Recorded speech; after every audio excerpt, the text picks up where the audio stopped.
Hey, it's David from Redneck Garage. Well, today it's going to be another pretty day outside, probably 50, 60 degrees. On the menu today is to finish up the front brake system. That will complete the front end service.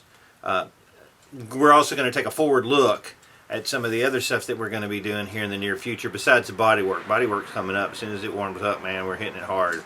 But as far as like some of the other minor stuff, I'm going to be going over just kind of a checklist of things that we're going to do. And I'm also going to take a look at the four-wheel drive switch because that's driven me insane on this weirdo vacuum control stupid axle shifting system for the YJs that up until 95. So let's get started. Alright, so here's kind of a before and after of the brake caliper. This would be a before. Gotta clean this one up and paint it. Pretty nasty. But that's what it comes out looking like. Cool. If you remember, we put a 4-inch lift kit on the Jeep, which made the brake lines a little bit too short. So I purchased these stainless steel lines that are going to go on our calipers. And you can kind of tell that it connects right there, and that's the fitting that I had to cut. It was so rusted up I couldn't do anything with it. It was a mess. So I ended up having to cut that one, do another double flare on it with a new fitting, and connect it up there. This is the inside brake line coming across that I had to cut, and I re-flared it with a new double flare fitting. I've already painted it, and then to connect it to the new stainless steel lines. Well, these are the new rotors and the new brake pads that I bought on eBay. It was part of the $110 kit that had rear brake shoes, rear brake hardware, 2 rotors, and the ceramic brake pads. When you're doing front brakes on them and you've got, say, aluminum wheels like this, you don't want a bunch of black junk all over them coming through and having to wash them all the time. So spend a little bit of extra money and get the ceramic pads because they prevent that from happening. You get the $20 AutoZone pads and you'll get a lot of brake dust, and it's just nasty, and you can't keep them clean. Well, the brake calipers before were pretty rusty and nasty, so I ended up taking a wire brush on a grinder and brushed the crap out of them and cleaned them all up, and I painted them red just for grins and giggles. The rubber boots that go in here with the sliders, I was able to get at AutoZone. I think it's like 10 bucks, 10, 12 bucks for a set of 4. And I'm going to grease those and replace those at the same time because, you know, what the heck, you're doing it. When I had it on the bench before I painted it, I heated up the bleeder screws and got them loosened up and taken out because this can be a real pain. And if you can see, well, it's hard to see, but when I put them back in, I put some anti-seize compound on the brake bleeders, and I found that that prevents them from getting seized up next time you need to bleed your brakes. It's nice to have that on the fittings. And they had some new brake bleeder screws at AutoZone, believe it or not, for dirt cheap.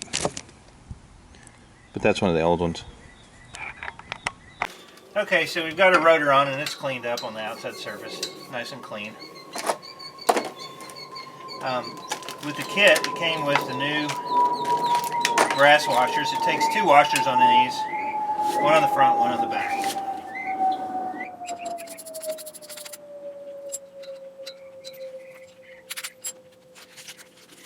We got 2 brass washers. We're going to have some We're going to do separate line.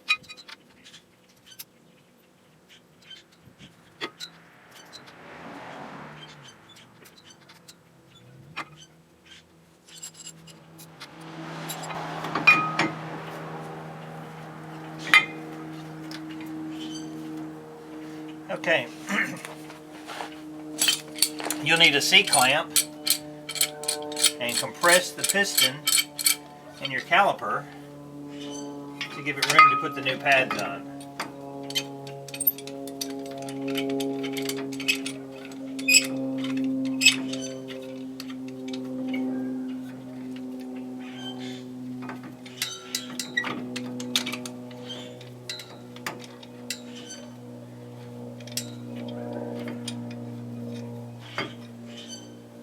Okay, so the piston is compressed. Now I'm going to put my new brake shoes on. And these are the ceramic ones. Or if they're from China, they may be made out of some nuclear waste material. We really don't know. That's one side. I gotta get the other side.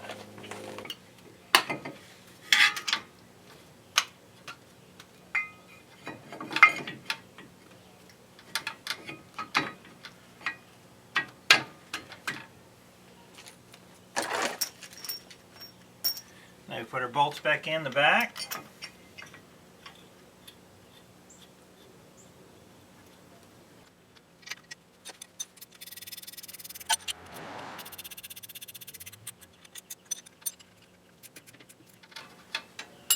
Alright, now all we have to do is bleed it, and that's it from the brakes. How awesome is that?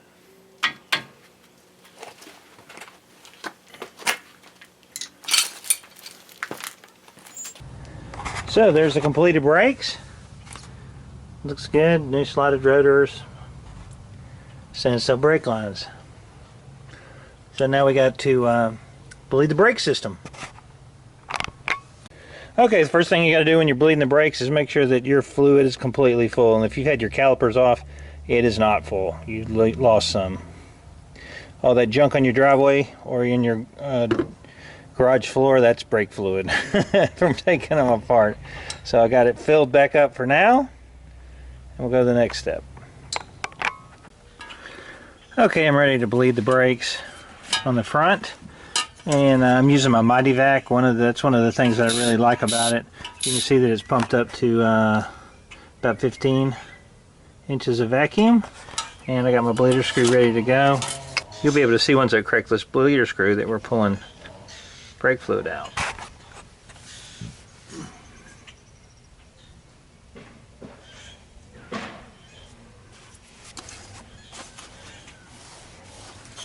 You watch your gauge go down.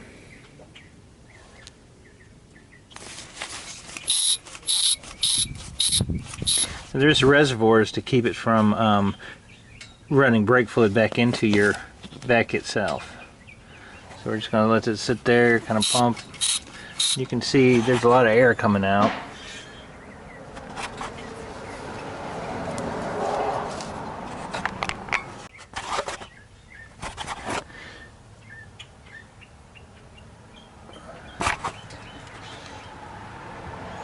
You can see that the fluid's coming out, and as it comes down, you're going to lose your pressure a little bit, and you just pump it back up.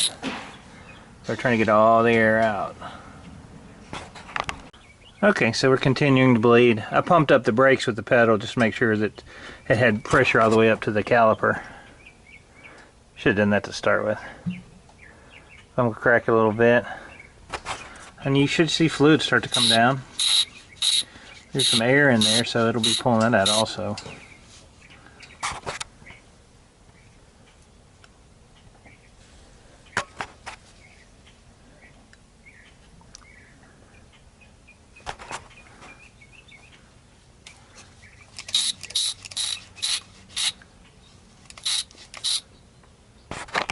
Okay, we're going to take a ride over to Randy's house in the Jeep. She couldn't take it anymore. She was like, "You got to take me for a ride." What are you pushing the camera away for? Don't do that. Smile. I want to be on, please. You and Gary should get married. Her and Gary putting the hand in front of the camera. What's up? All right, here she's going to take over the camera. All right. See if it'll start. I think it will. Look at that. Like a top.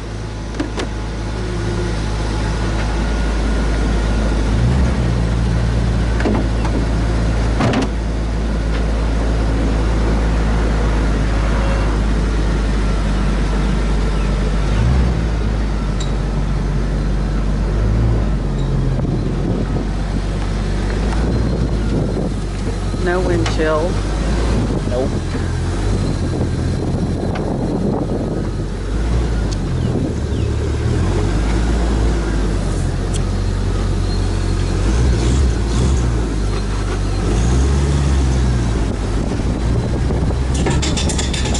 Well, that didn't sound good.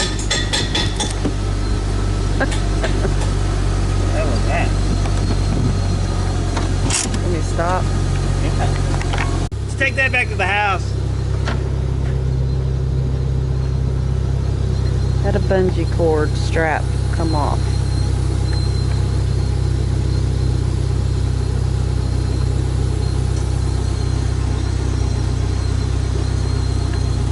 Yeah, I already said. Which is way better than what it could have been.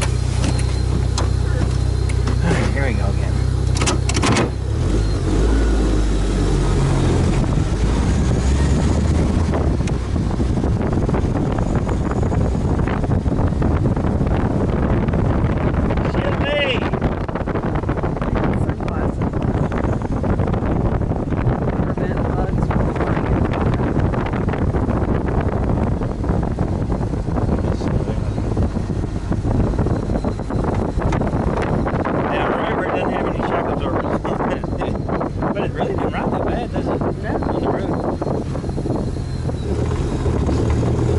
Front end, once I tightened everything down, it's much better. You don't have to keep filming me. I'm just driving. I wasn't just filming. Oh. Come on, get on it, baby, get on there!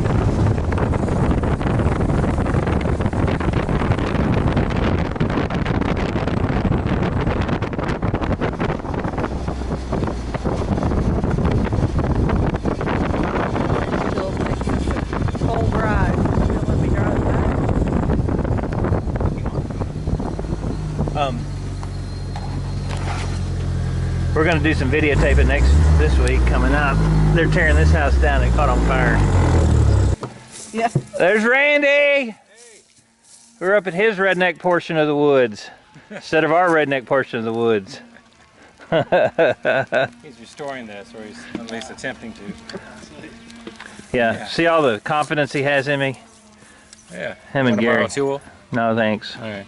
We're going to be up here. They're going to tear this house down this week. Poor Monica. Oh, they're tearing the whole thing down? Yeah. Yeah, it's toast. Yeah, she's around the other side doing some stuff, and people have been cannibalizing things. I'm going to get the landscaping lights. I don't know if I'll use them or not. But You won't throw them away. yeah, You probably don't, so. you don't need them. No. No. Wow. That's just another wasted thing in So your what- garage, Randy. Don't get those. Maybe I'll stick them. Wait, happened she's with talking. Quit putting your hand over the camera. David, I'm just trying to have a conversation. You don't have to film every single I thing do. you You should have seen me in the bathroom yesterday. Oh, God. Okay, we took her out for a drive. Looks good. Now I get to clean up this big, huge mess. Awesome! All right, we're taking the Toyota down to Bobby's Automotive right here in Pocketon, Tennessee. We're gonna drop off all this old metal that I took off this Jeep. Trying to clean up this driveway. Get a little less redneck. So I'm driving down to Bobby's in my Toyota. This is an 86 model, 4-wheel drive. This little truck's been a great truck. It's got a 22R in it. I replaced the motor a while back. It's got like probably 20,000 miles on the new motor. I use it as a backup truck, or if I need to haul something. Man, this truck is the bomb. I love this little pickup. Just in case you thought I was making it up, this is Bobby's Automotive, Franklin, Tennessee. There it is, right there on the sign. So you know you're at the right place. Now I gotta dump all this metal off. All right, I left all the metal for Bobby. Now we're headed back to the Redneck Garage. All right. So one of the things that we're gonna be working on